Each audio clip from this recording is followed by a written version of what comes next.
극한에 대한 엄밀한 정의를 하면서 입실론 데이터 논법을 이용해 가지고 극한값 L과 우리가 입실론을 가깝게 보내면 입실론을 쪼였을 때 A점과 X점이 충분히 가까워질 수 있는 델타라는 값이 무조건 존재를 한다. 이런 식의 논지를 사용해 가지고 극한을 정의를 했었고요. 제가 그럼 이제 극한을 정의했으니까 이 개념을 이용해서 본격적인 미분으로 넘어가 볼 거예요. derivatives 미분이고 derivatives 미분이고 이제 rate of change는 변화율이죠. 이제 미분과 변화율이 어떤 관계를 갖고 있는지 저희가 그럼 이제 맨 처음에서 봤던 문제인 탄젠트 접선이랑 벨로시티 문제로 이제 다시 돌아가게 되는 건데요. 자, 그럼 이제 식을 보시면은 다음 장에 이 거리가 이 기울기라는 거에 대한 그냥 기본적인 정의인데요. 이 밑변분의 높이가 이 선의 기울기다. 그럼 이제 A점과 X점 사이 X점 그리고 Q라는 fx 위에 점을 잇는 기울기는 a-x라는 밑변과 fx-fa라는 높이의 함수로 표현이 된다. 그런 뭐 이게 그냥 간단한 건데 이제 이게 그냥 이거는 임의의 함수 위에 임의의 두 점을 이은 의미 없는 선인데 이거를 이 점에서 접하게 하려면은 이걸 이 점에서 접하는 이런 선으로 만들려면은 이제 x가 a로 한없이 가까이 가야 된다. 여기서 우리가 저번에 정의한 극한의 개념을 사용하는 거죠. 그럼 이제 이렇게 선이 점점 이제 접선에 가까이 가게 되면서 결국에는 이제 x가 a로 극한을 취했을 때 이 선의 기울기 탄젠트의 기울기는 이런 식으로 표현이 되더라. 이게 저희가 탄젠트 프로블럼을 풀 때 미분을 어떻게 적용하는지에 대한 얘기였고요. 비슷하게 여기 보면 벨로시티는 여기 1차원상의 벨로시티를 얘기를 하는 것 같은데 이게 거리가 뭐 시간에 대한 함수로 주어져 있을 때 이거 시간을 극한으로 줄이면은 이동하는 거리와 시간의 비율이 그 순간에 원래는 이게 평균 속도인데 극한으로 줄이면 순간적인 속도가 되더라. 그래서 순간 속도는 똑같이 이런 함수로 표현해야 된다. 여기서 이 극한을 정의하는 이 함수 기울기 함수가 도함수라고 하는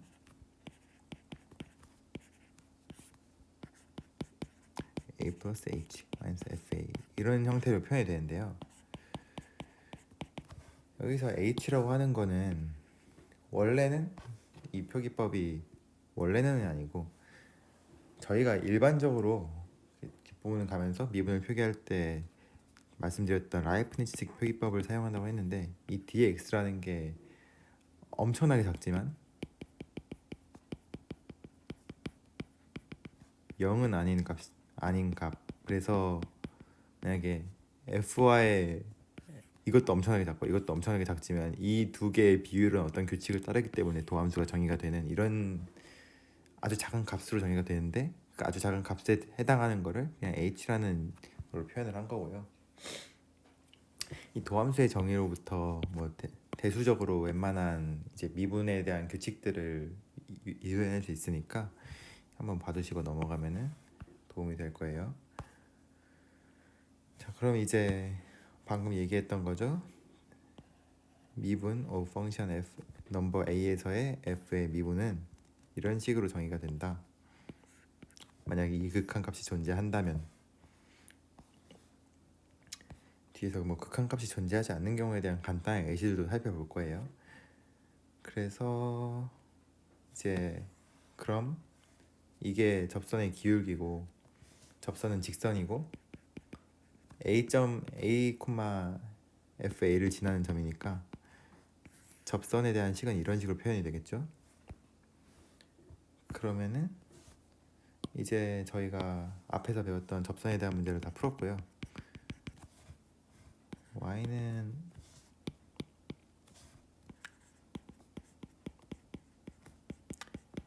이렇게 접선이 표현될 수 있다는 수식과 지금 우리가 미분을 할 때 미분이 어떤 기하학적 의미를 갖는지 거기에 대한 내용을 지금 머릿속에 넣고 가면 돼요. rate of change라고 하는 거는 변화율인데 뭐 뻔한 거지만 이제 x에 대한 y의 변화율이 미분이다. 이제 그럼 위에 거는 어느 정도 그냥 수식적으로 풀어나갔다면 이제 이거는 좀 기하학적인 의미를 담고 있는 건데 어차피 저희가 논리 전개를 기하학적으로 했기 때문에 그냥 이건 표기법 델타 x분의 델타 y 이런 식으로 이거는 이제 임의의 f의 두 점이니까 이 x 값의 차이랑 y 값의 차이를 이제 변화율로 정의를 하고 변화율의 극한이 미분이 되더라. 어느 정도 뭐 당연한 얘기고요. 자, 그러면은 제가 미분에 대한 개념을 기하학적으로 이해를 했는데 이 정의 자체가 보면은 함수를 미분하는 거잖아요. a가 펑션을 하고 펑션에 들어가서 b라는 이제 관계를 가지는데 이제 미분이라고 하는 거는 a가 이만큼 변하고 b가 이만큼 변했을 때 a와 b와 어떤 관계가 있냐 이거에 대한 얘기잖아요. 이거에 대한 얘기를 하려고 하면은 이 과정 자체를 하나의 함수로 볼 수가 있는 거예요. 그래서 델타 a란 값이 미분한 펑션에 들어가면은 델타 b라는 산출물을 내는 이것도 하나의 함수가 되는 거죠. 그러면은 뭐 이 함수도 그냥 똑같이 이 원래 함수랑 똑같이 이거 역시 미분을 할 수 있고 뭐 이것도 어떤 관계를 가지고 그리고 뭐 좌표표 명산의 그래프로 나타낼 수 있고 이런 식으로 활용을 할 수 있는데 이제 그럼 미분한 함수 자체가 이 델타 A와 델타 B도 어떤 관계를 갖더라. 이 관계가 어떤 수식으로 표현이 되냐.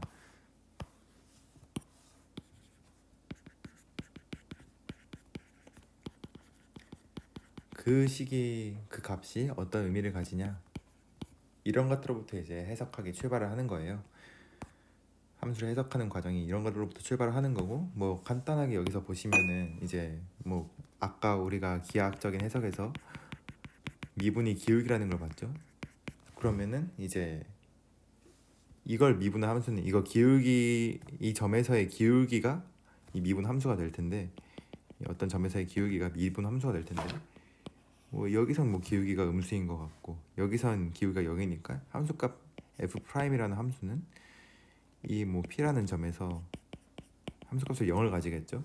여기는 양수인 것 같은데 여기도 음수인 것 같고 여기도 음수인 것 같은데 여기 음수는 이거보다 더 크고 뭐 이런 식의 개형들을 하나하나 유출을 해가지고 저희가 아까 말했던 f'x라는 함수 관계에 그래프를 또 그릴 수가 있어요. 뭐 여기까지는 함수가 음수였다가 여기서 0 되고 양을 찍었다가 다시 음수로 넘어간다 막 이런 식으로 내려가잖아요.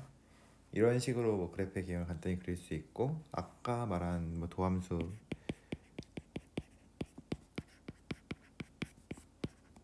여기서 저희가 극한을 어떻게 구하는지 배웠으니까 이걸로 인해서 이제 이 식이 어떤 수학적 식으로 도출이 되냐로 이제 이 그래프의 정확한 수식까지 저희가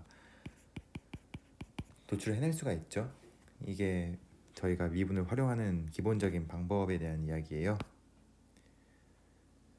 그리고 노테이션 뭐 아까 말씀드렸던 뭐 표기법에 대한 이야기 뭐 x는 a 값에서 이런 식으로 표시를 한다. 뭐 f'a는 이제 미분을 했다는 사실과 그 a 어떤 점에서 미분했는지를 알려주는데 dx분의 dy는 어떤 거에 대한 미분을 했는지에 대한 정보는 알려주지만 어떤 점에서 미분했는지를 모르니까 이런 식으로 표시를 하기도 한다. x는 a나 뭐 dx분의 dy, y에 대한 내용도 할 수는 있는데 보통은 x에 대한 내용을 쓰겠죠. 그리고 미분 불가능한 함수에 대한 이야기. 극한이 아까 말했던 도함수의 극한이 존재하지 않을 때 이거는 이제 극한이 존재는 하지만 이제 좌극한 그 좌미분계수와 우미분계수가 다르기 때문에 이런 경우에는 각각의 미분계수는 정의가 되지만 결국 이 점에서 일반적인 미분계수는 정해지지 않고요. 뭐 이런 경우에는 아예 함수가 뭐 연속성 자체가 보장이 되지 않으니까 fx 플러스 h는 여기 있을 수 있고 fx는 여기 있을 수 있단 말이에요. 이런 경우에는 저희가 미분계수를 뭐 h분의 fx 플러스 h 마이너스 fx를 하면은 이제 이게 발산을 해버리죠. 이런 경우에는 이제 저희가 또 미분계수를 정의할 수가 없는 거고, 발산하는 경우 옆에 또 있긴 한데 이런 거는 이제 수직 접선이라고 하는 이런 선들이 없지는 않지만 이런 경우는 연속이 아예 아니어서 미분계수 자체가 성립하지가 않아요. 그런 것들을 잡고 넘어가면 될 것 같고, 이제 다음부터는 뭐 미분에 대한 응용에 대한 이야기를 몇 번 한 다음에 이제 바로 적분으로 넘어갈 거예요.